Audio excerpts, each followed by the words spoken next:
ഞാൻ കൊല്ലത്ത് നിന്ന് വരുവാണ്. എൻ്റെ പേര് സബിത. ഞാൻ ഇവിടെ വന്നതെന്ന് വെച്ചാൽ എൻ്റെ ഒരു അമ്മയുടെ റിലേറ്റീവ്സിൻ്റെ വഴിയാണ് ഞാൻ ഈ കൃപാസനത്തെക്കുറിച്ചും അമ്മ മാതാവിനെക്കുറിച്ചും യേശുവിനെക്കുറിച്ചും ഞാൻ അറിയുന്നത്. കൊറോണ സമയത്ത് അച്ഛൻ്റെ യൂട്യൂബിലുള്ള പ്രെയർ കാണാനുണ്ടായിരുന്നു. അത് കഴിഞ്ഞിട്ട് പിന്നെ കുറേ പ്രാവശ്യം ട്രൈ ചെയ്തായിരുന്നു അച്ഛനുമായിട്ടൊന്ന് ഓൺലൈനിൽ സംസാരിക്കാൻ വേണ്ടിയിട്ട്. അങ്ങനെ കുറേ പ്രാവശ്യം ട്രൈ ചെയ്തിട്ട് കിട്ടിയില്ല. പിന്നെ ദൈവത്തോട് പ്രാർത്ഥിച്ച് എൻ്റെ ഹസ്ബൻഡ് ഫോൺ ചെയ്തപ്പം അച്ഛന് കിട്ടി, ലൈനിൽ കിട്ടി. അച്ഛനോട് കാര്യങ്ങളെല്ലാം സംസാരിച്ചു. അപ്പം എൻ്റെ ഹസ്ബൻഡിൻ്റെ ജോലി പോയിട്ടുണ്ടായിരുന്നു. ഡൽഹിയിലായിരുന്നു ജോലി ചെയ്തുകൊണ്ടിരുന്നത്. കൊറോണ സമയത്തിന് മുന്നേ വീട്ടിൽ വന്ന് ജോലിയിൽ വിളിച്ച സമയത്ത് തിരിച്ച് പോകാൻ പറ്റാതെ ഇവിടെ ആയിപ്പോയി. അങ്ങനെ ആ ജോലി നഷ്ടപ്പെട്ടു. അങ്ങനെ 1.25 വർഷം ജോലി ഇല്ലാതെ ഞങ്ങൾ ഒരുപാട് കഷ്ടപ്പെട്ടു. അങ്ങനെ ഇരുന്നപ്പോഴാണ് എൻ്റെ ഈ റിലേറ്റീവ്സ് പറഞ്ഞിട്ട് ഇവിടത്തെക്കുറിച്ച് അറിഞ്ഞ് ഞങ്ങളിവിടെ വന്നു ഉടമ്പടി എടുത്തു. ഞാൻ 6 നിയോഗങ്ങൾ വെച്ചിരുന്നു. അതിനകത്ത് എനിക്ക് 4 കാര്യങ്ങൾ സാധിച്ചു തന്നു ദൈവമാതാവും യേശുവപ്പനും. അതിൽ ഒന്നാമത്തെ കാര്യം എന്ന് വെച്ചാൽ എൻ്റെ ഹസ്ബൻഡിൻ്റെ ജോലിയുടെ കാര്യമായിരുന്നു ഞാൻ നിയോഗമായിട്ട് വെച്ചിരുന്നത്. ഞാൻ പ്രാർത്ഥിച്ചു, എന്നെ ഈ നഷ്ടപ്പെട്ടു പോയ അതേ ജോലി തന്നെ നല്ലൊരു കമ്പനിയിൽ അതേ നല്ല സാലറിയിൽ തന്നെ ജോലി കിട്ടണമെന്ന് ഞാൻ പ്രാർത്ഥിച്ചു. നിയോഗം എടുത്തു. 7 മാസത്തിനുള്ളിൽ തന്നെ എങ്ങനെയാണെന്ന് അറിയത്തില്ല, ഹസ്ബൻഡിൻ്റെ ബയോഡേറ്റ എവിടേക്കോ പോയി ആരുടെയൊക്കെ കൈമറിഞ്ഞ് ഒരു നല്ലൊരു കമ്പനിയിൽ തന്നെ ആ ബയോഡേറ്റ എത്തിപ്പെട്ടു. അവിടെ എൻ്റെ ഹസ്ബൻഡിന് നല്ല ശമ്പളത്തിൽ തന്നെ അതേ സെയിം ജോലി തന്നെ, സിവിൽ എഞ്ചിനീയർ എന്നുള്ള സെയിം ജോലി തന്നെ അവിടെ കിട്ടുകയും ചെയ്തു. നല്ല സാലറിയും കിട്ടി. അതിനുശേഷം ഞാൻ രണ്ടാമത് വെച്ചിരുന്നത്, എനിക്ക് ഹെർണിയ എന്ന് പറയുന്ന ഒരു രോഗം ഉണ്ടായിരുന്നു. എനിക്കറിയത്തില്ലായിരുന്നു. എൻ്റെ വയറിൽ എപ്പോഴും വേദനയും വയറിങ്ങനെ പെരുകി വരുന്ന ഒരു അസുഖമായിരുന്നു. അപ്പോൾ എല്ലാവരും പറഞ്ഞു എന്തോ അസുഖമാണ്, ഹോസ്പിറ്റലിൽ കൊണ്ട് കാണിക്കണമെന്ന്. ഞാൻ അത്ര കാര്യമാക്കി എടുത്തില്ല അത്.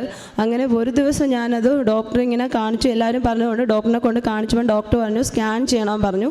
സ്കാൻ ചെയ്തപ്പോഴാണ് അറിയുന്നത് എനിക്ക് ഹെർണിയാണെന്നുള്ളത്. അപ്പം ഞാൻ നിയോഗത്തിൽ വെച്ചിട്ടുണ്ടായിരുന്നു. ഇവിടെ വന്ന് ഉടമ്പടി എടുത്തപ്പോൾ ഞാൻ പറഞ്ഞു എനിക്ക് ഈ ഹെർണിയ എന്ന് പറയുന്ന രോഗം, ഓപ്പറേഷൻ എനിക്ക് പേടിയാണ്. ഓപ്പറേഷൻ ചെയ്യാതെ തന്നെ എൻ്റെ ദൈവമേ എൻ്റെ ഈ അസുഖം മാറ്റിത്തരണമെന്ന് ഞാൻ ദൈവത്തോട് പ്രാർത്ഥിച്ചു. അങ്ങനെ ഇവിടെ നേർച്ചയായി തന്ന ഉടമ്പടി തൈലവും ഉപ്പും തേനും എല്ലാം ഞാൻ വിശ്വാസ പ്രമാണം ചൊല്ലി തന്നെ ഉപയോഗിച്ചു. അങ്ങനെ ഇരിക്കെ തന്നെ ഞാനിപ്പം പിന്നെ കുറേ നാൾ ഡോക്ടറിനെ കാണാൻ പോയില്ല. ഡോക്ടർ പറഞ്ഞു വരണമെന്ന് പറഞ്ഞിട്ട് ഞാൻ പോയില്ല. ഈ ഓപ്പറേഷൻ പേടിച്ച് ഞാൻ പോയില്ല. കഴിഞ്ഞ 2023 ഡിസംബറിൽ ഞാൻ ഹോസ്പിറ്റലിൽ ചെന്നു. ഡോക്ടർ പറഞ്ഞു ഒന്നും കൂടി സ്കാൻ ചെയ്യണം എന്ന് പറഞ്ഞു. ഞാൻ അങ്ങനെ പോയി സ്കാൻ ചെയ്തു. അത്ഭുതമെന്ന് പറയട്ടെ, എൻ്റെ ദൈവത്തിൻ്റെ അനുഗ്രഹത്താൽ എൻ്റെ ആ ഹെർണിയ എന്ന് പറയുന്ന രോഗം പെട്ടെന്ന് തന്നെ അപ്രത്യക്ഷമായതുപോലെ ഡോക്ടർ തന്നെ ഞെട്ടിപ്പോയി. ഇത്രയും പെട്ടെന്ന് ഈ അസുഖം ഇങ്ങനെ മാറി എന്നുള്ളത്. എനിക്കിപ്പോൾ ആ ഹെർണിയ എന്ന് പറയുന്ന അസുഖം ഇല്ല. എൻ്റെ അസുഖം ദൈവം എനിക്ക് മാറ്റി തന്നു. മൂന്നാമതായിട്ട് എൻ്റെ ഇളയ മകന് ജനിച്ചപ്പോഴേ ഹാർട്ടിനൊരു 6-7 ഹോളുണ്ടായിരുന്നു. അപ്പം ഡോക്ടർ പറഞ്ഞു ഇപ്പം ട്രീറ്റ്മെൻറ്റ് ഒന്നും ചെയ്യണ്ട, പോകെ അത് ആ അസുഖം മാറുമെന്ന് പറഞ്ഞു. ഞാൻ നിയോഗത്തിൽ എൻ്റെ മോൻ്റെ അസുഖത്തെക്കുറിച്ചും ഞാൻ വെച്ചിട്ടുണ്ടായിരുന്നു നിയോഗം. ദൈവത്തോട് പ്രാർത്ഥിച്ചു എൻ്റെ ഈ മോൻ്റെ അസുഖം, ഈ ഹോള് മാറ്റിത്തരണേന്ന് ഞാൻ പ്രാർത്ഥിച്ചു. ദിവസേന പ്രാർത്ഥിച്ചു. മോന് ഉടമ്പടി തൈലം പുരട്ടി നെഞ്ചിൽ കുരിശു വരച്ചു. വിശ്വാസ പ്രമാണം ചൊല്ലി നെഞ്ചിൽ കുരിശു വരച്ചു. ഞാൻ പ്രാർത്ഥിച്ചു. എൻ്റെ ദൈവത്തിൻ്റെ അനുഗ്രഹത്താലും എൻ്റെ ഇളയ മകൻ്റെ ആ ഹാർട്ടിലെ ഹോള് പൂർണ്ണമായി മാറി. ഡോക്ടർ 2023 ഞാൻ ടെസ്റ്റ് ചെയ്തപ്പം പറയുന്നു ഒരു മൈന്യൂട്ടായിട്ടുള്ള ചെറിയ ഒരു പ്രോബ്ലം മാത്രമേ ഉള്ളൂ, ബാക്കി ഹാർട്ടിലെ പ്രോബ്ലംസ് ഫുള്ളും മാഞ്ഞു പോയി എന്ന് പറഞ്ഞു. അത് കഴിഞ്ഞിട്ട് അതും എൻ്റെ ദൈവത്തിൻ്റെ അനുഗ്രഹത്താലാണ് എനിക്ക് ഇത്രയും നന്മ ഉണ്ടായത്. എൻ്റെ അസുഖം എന്ന് പറയുന്നത് ട്രീറ്റ്മെൻറ്റിലൂടെ അല്ലാതെ എൻ്റെ ദൈവത്തിൻ്റെ അനുഗ്രഹത്താൽ എൻ്റെ അസുഖം പൂർണ്ണമായും സൗഖ്യപ്പെടുത്തി തന്നത് എൻ്റെ മാതാവും എൻ്റെ യേശുവപ്പനും മാത്രമാണ്. നാലാമതായിട്ട് എൻ്റെ നിയോഗത്തിൽ ഞാൻ സമർപ്പിച്ചതെന്ന് വെച്ചാൽ എൻ്റെ പപ്പയ്ക്ക് ഒരു 35 വർഷം കൊണ്ട് കാലിന് വേരിക്കോസിൻ്റെ രോഗമുണ്ടായിരുന്നു. പപ്പയ്ക്ക് പക്ഷേ തികഞ്ഞ ഒരു ഹിന്ദു സമുദായത്തിലെ ഒരു വിശ്വാസമാണ്. പപ്പയ്ക്ക് ഇതിലൊന്നും വിശ്വാസവും കാര്യങ്ങളും ഒന്നുമില്ല. പക്ഷേ എനിക്കിതിൽ നല്ല വിശ്വാസമായിട്ട് ഞാൻ പണ്ട് മുതലേ പ്രാർത്ഥിക്കുകയും ഇടിക്കുകയും എല്ലാം ചെയ്യുന്ന ഒരു വ്യക്തിയായിരുന്നു. എൻ്റെ പപ്പയെ ഞാൻ ഇതിലോട്ട് വിശ്വസിക്കുകയും പ്രാർത്ഥിക്കുകയും ചെയ്തപ്പോൾ എന്നെ കുറ്റം പറഞ്ഞു. എന്നെ പള്ളിയിൽ കൊണ്ടുപോകുന്നവരെയൊക്കെ കുറ്റം പറഞ്ഞ് വഴക്ക് പറയുകയൊക്കെ ചെയ്തു. പപ്പയുടെ ഒരു 30 35 വർഷം കൊണ്ടുള്ള വേരിക്കോസിൻ്റെ അസുഖത്തെ പറ്റി ഞാൻ നിയോഗത്തിൽ സമർപ്പിച്ചു പ്രാർത്ഥിച്ചായിരുന്നു.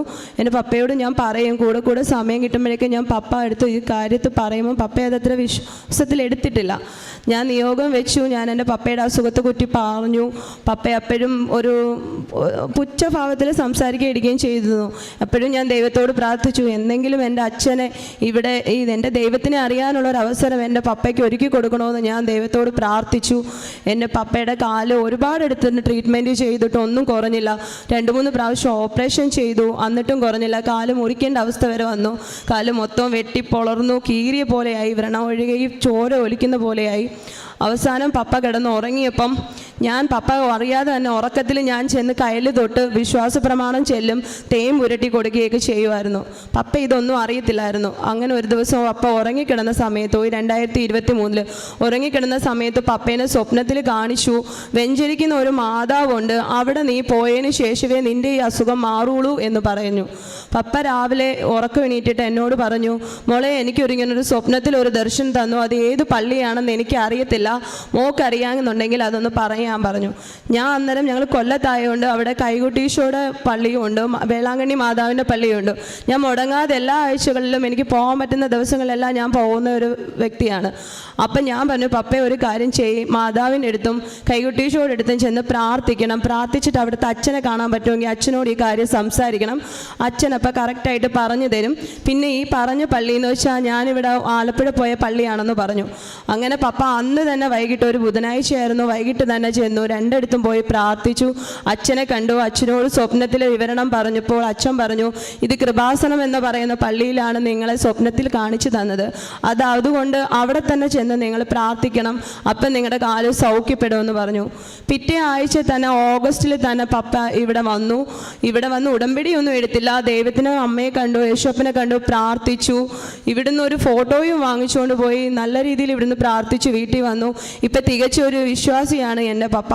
പപ്പയുടെ അസുഖം, ആ കാല് മുറിച്ച് ചോര ഒലിച്ച് മുറിക്കേണ്ട അവസ്ഥയിൽ വന്ന പപ്പയുടെ എൻ്റെ കാല് പൂർണ്ണമായും സൗഖ്യപ്പെട്ട് ആ മുറിവ് മുഴുവനും കരിഞ്ഞു, പൂർണ്ണ ഒരു വിശ്വാസിയായി മാറി. ഇപ്പം എൻ്റെ പപ്പയ്ക്ക് ആ ദൈവം കഴിഞ്ഞിട്ടേ ഉള്ളൂ മറ്റേ എന്തും. ഈ 4 നിയോഗങ്ങളും എനിക്ക് സാധിച്ചു തന്നത് എൻ്റെ മാതാവും എൻ്റെ യേശുപ്പനും മാത്രമാണ്. ഞാനിവിടെ വരാനുണ്ടായതും എല്ലാം എൻ്റെ ആ ചേച്ചി വഴിയും ഇവിടെ ഓൺലൈനിലൂടെ അച്ഛൻ്റെ ഉടമ്പടിയിൽ കാണുകയും ചെയ്തു, പ്രേയർ കണ്ടു, പിന്നെ അച്ഛനെ വിളിച്ചപ്പോൾ കിട്ടി, അങ്ങനെ സംസാരിച്ചതിലൂടെയാണ്. എനിക്കിപ്പം എൻ്റെ ഒരു ദൈവം കഴിഞ്ഞിട്ടേ ഉള്ളൂ എനിക്ക് എന്തും. ഞാൻ പ്രാർത്ഥിക്കാതെ നിയോഗത്തിൽ വെക്കാത്ത ഒരുപാട് കാര്യങ്ങൾ എനിക്ക് ദൈവം സാധിച്ചു തന്നു.